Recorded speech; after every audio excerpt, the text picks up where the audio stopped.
हाँ जी सर, आज क्या कुछ बातचीत हुई सर? का आरोप लगा। देखो सर, बात ऐसे है, जैसे कि आपको मैं थोड़ा ब्रीफ कर दूं। हमारे वकील साथी ने इनके लड़के का admission real defence academy sector 8 और 9 में जो है जींद, उसमें इनमें सैनिक स्कूल की कोचिंग लेने के लिए करवाया हुआ था। लेकिन वहाँ पिछली 29 तारीख को इनके बच्चे के साथ बड़ा बर्बरतापूर्ण एक टीचर विवेक ने बड़ा बर्बरतापूर्ण उनके साथ टॉर्चर किया। वो फ़ोटो भी मैंने आप लोगों को दिखाई, बच्चा भी मैंने आप लोगों को दिखाया था। तो कल क्या था, इस बच्चे के नाना जी रंगीराम जी पूर्व सरपंच दंदाड़खाप ने और सारे शिमला गांव ने ये फैसला किया था कि हम जो यहाँ किसान धरना चल रहा है उस स्टेज पर जाकर हम वहाँ पे इस बच्चे को न्याय दिलाने के लिए जनसभा करेंगे। इसीलिए आज सारे उन्होंने हमारी बाहर से भी समर्थन मांगा, बाहर ने भी उनको पूरी तरह से समर्थन किया। जब वहाँ से समर्थन होने के बाद एसडीएम साहब आए, एसडीएम साहब ने ज्ञापन लिया। एसडीएम साहब ने ज्ञापन लेके मेरे को एसडीएम साहब खुद साथ में लेके गए। मेरे सामने उन्होंने एसएसपी साहब से बात की।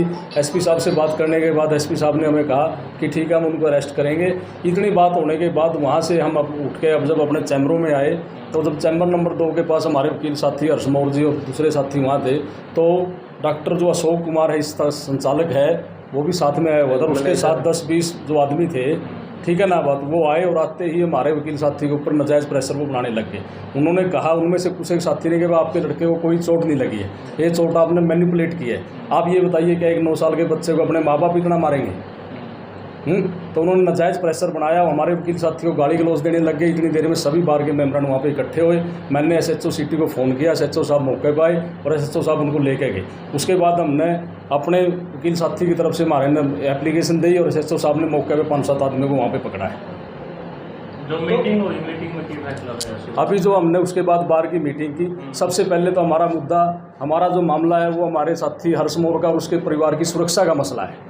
क्योंकि आदरणीय पत्रकार महोदय, मैं आपको बताना चाहता हूं कि ये जो आदमी है, इस संस्था के जो संचालक हैं, जो वो बड़े ही पावरफुल हैं, लैंडलॉर्ड, वो पैसे वाली पार्टी, और वो हर तरह से प्रेशराइज 3 दिन से हमारे को करने लग रहे हैं। इस वकील साथी का तो ये हाल है कि ये और इसका परिवार सारा अपने मोबाइल बंद करके सोता है और चारों तरफ के घर के दरवाजे खोल कर बंद करके सोता है। आज भी जैसे सरेआम, आज दोपहर को 2-2:30 बजे के लगभग सरेआम जब इस आदमी को ऊपर आके गाली गलौज करते हैं, तो सबसे हमारा मुद्दा, सबसे पहले तो सबसे हमारा तो मुद्दा जो है वो वकील साहब का और इनके परिवार की सुरक्षा का मुद्दा है। सर, ये जो लोग आए थे डिफेंस से और इनके बीच में क्या संबंध है सर? ये लोग डिफेंस एकेडमी वाला, वो तो देखो वो संबंध वो जानते हैं, हम किसी आदमी को नहीं जानते थे। लेकिन उनमें से 1-2 आदमी जो उनके साथ है, उन्होंने ये कहा कि आपके बच्चे को कोई चोट नहीं लगी है, कोई चोट आपके बच्चे को नहीं लगी है, आपके बच्चे ने, आपने खुद उस चोट को मैनिपुलेट किया। वो उनकी फेवर करने के लिए आए थे। वो युवा ने पिताजी वो बोल रहे थे कि हाथापाई भी करी गई है, तो ये क्या सच है? बिल्कुल सच्चाई है, इसमें कोई दोहराई नहीं है, इसमें कोई दोहराई नहीं है। हमारे बार के वहाँ साथी मौजूद थे। मैं उन साथियों से आपको मिलवा भी दूंगा, उनके बयान भी आपको मैं दिलवा दूंगा। सारे साथी बार की तरफ से कोई वो नहीं, हमारे कोई अंदेशा नहीं था। हम लोग अपने बिल्कुल शांतिप्रिय तरीके से, हमारी FIR दर्ज होगी, बच्चे के बयान हो गए, मेडिकल हो गया। हम प्रशासन की तरफ बड़ी आशा की निगाह से, क्योंकि हमारे को SP साहब ने भी आश्वासन दिया हुआ था, प्रशासन की आशा की निगाह से हम देखते हुए, आज भी आप लोगों ने देखा है सुबह से जो धरना चल रहा है बिल्कुल शांतिप्रिय ढंग से चल रहा था। तो सर, जैसे युवान के पिताजी और जो वकील साहब बैठे हुए थे, तो जो लोग आए थे क्या हाथापाई की भी कोशिश करी? बिल्कुल बिल्कुल, उन्होंने हाथापाई की कोशिश करी है। आप लोग नाजायज़, आपने गलत मुकदमा दर्ज करवाया है और आप गलत हो अपनी जगह पे, और आप इसके साथ समझौता करो।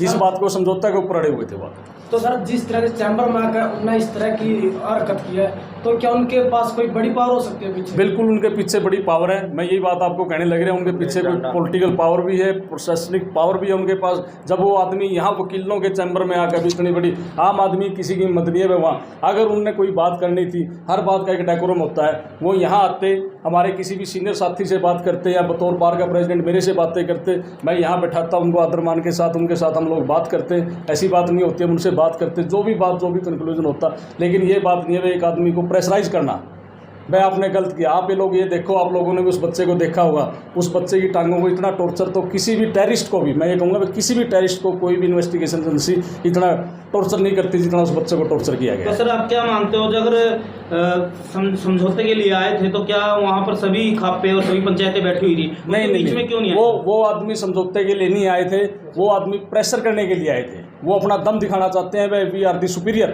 भाई हम वकीलों को भी दबा सकते हैं। वो सिर्फ इस बात का, अगर वो किसी समझौते की नीति से आते, आज सुबह से धरना चला हुआ था, सारे वकील साथी वहाँ मौजूद थे, सारी खापों के मोजीज आदमी वहाँ मौजूद थे, हमारे सारी नरवाना के आसपास के शिमला गांव के जो किलायत के अंदर पड़ता है उसके भी सभी मोजीज आदमी वहाँ मौजूद थे। आगे वो आते, एक किसी भी मोजीज आदमी से उन्होंने बात की, वो सीधे आते ही ये देख के हर्षमोर ये रहा, जब हर्षमोर वहाँ से आया तो उन्होंने आते ही देखा भाई ये रहा, ये हर्षमोर है, इसको दबाने की कोशिश की। तो जैसे सर वकील भी बैठे थे, हर्षमोर भी बैठे हुए थे, और जैसे एकदम से वकीलों के साथ मतलब इस प्रकार की हाथापाई करना क्या दर्शाता है ये दृश्य? ये दर्शाता है कि वो आदमी ना तो अपनी गलती को मान रहे, ठीक है बात, वो आदमी ये चाहते हैं भाई हमारे पास पावर है, हम प्रेशर से सब कुछ करवा सकते हैं।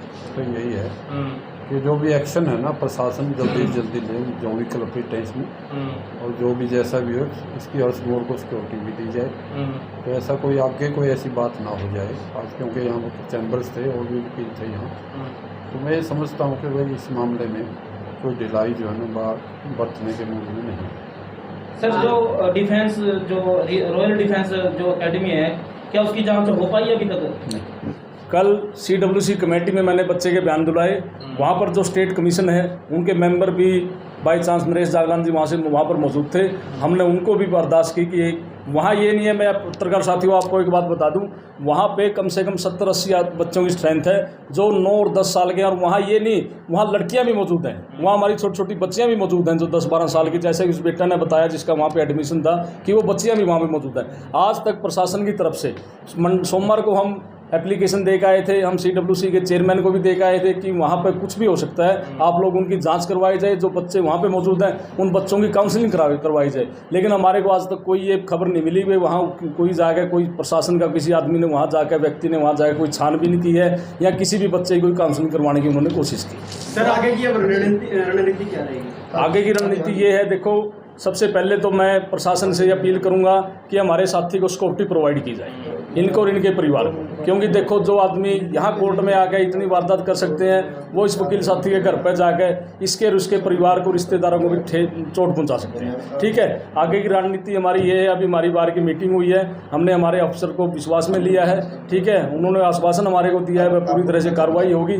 ठीक है, उसके बाद हम सुबह फिर 10 बजे बार की मीटिंग, पूरे सेशन की हाउस की हम मीटिंग करेंगे, उसके बाद जो भी हाउस फैसला करेगा वो आपको हम अवगत करेंगे। सर जो ये बार की मीटिंग हुई है इसमें रोहान को लेकर बातचीत हुई है, उसको न्याय दिलाने की, या फिर जो अभी इसके अंदर इसके जो है वो हमारा साथी का लड़का है, इसमें जो युवान है उसको न्याय दिलाने के लिए बात हुई। और सबसे बड़ी बात जो है हमारे यहाँ आज जो झगड़ा मतलब जो हमारे पे हमला हुआ हमारे वकील साथी के कोर्ट कैंपस में, सबसे बड़ा मेन मुद्दा सबसे वो भी था जी।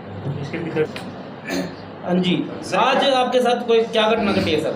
आज सुबह से खापों की पंचायत चल रही थी और उस पंचायत को समाप्त होने के बाद मैं और सभी वकील साथी अपने अपने चैम्बरों में लौट आए थे। मैं रास्ते में रुक गया, 2 नंबर चैम्बर मेरे साथी गुरमेल जी का है, उनके पास बैठ के पानी पिया ही था, तभी 2 तो नाम जानता हूँ मैं, उनके चेयरमैन जो संचालक अकेडमी के अशोक कुमार और मैनेजर वीरेंद्र ढांडा, 2 तो ये आदमी थे और 8-10 नामालूम आदमी थे।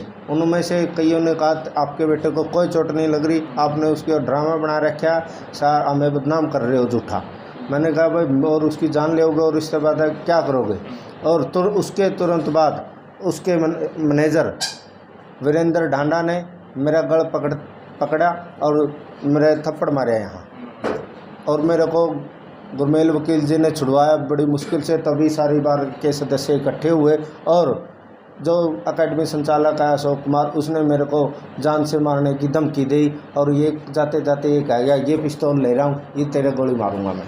ये वीरेंद्र डांडा कौन है जो जिसने आपको थप्पड़ मारा? ये क्या कुछ ये अकेडमी का मैनेजर है, जो इंचार्ज मैनेजर का। इससे पहले कोई धमकियाँ मिली है? नहीं, पहले कोई धमकी नहीं, पहले सिर्फ प्रेशर था समझौते का। तो मैनिपुलेट को लेकर भी बातचीत हुई, ऐसे बताया हाँ, कि ये जो चोटें हैं ये चोटें हैं, ये तो आपने बताया नहीं भाई इस प्रकार की चीजें मैनिपुलेट नहीं होती? मैंने प्रधान जी ने भी बताया और हम सब ने बताया कि हम मारेंगे क्या अपने बच्चे को इतनी चोटें। तो अभी आपकी तरफ से क्या और बार एसोसिएशन की तरफ से क्या एक्शन रहेगा? बार और मैंने बार के से सहमति ले गए, उनके खिलाफ दरख्वास्त दे दी, घर में मेरे कार्यालय में घुसकर जान से मारने की धमकी दी और हाथापाई की, और पुलिस ने तुरंत एक्शन लेते हुए 3-4 आरोपियों को गिरफ्तार कर लिया। ठीक है, बहुत धन्यवाद।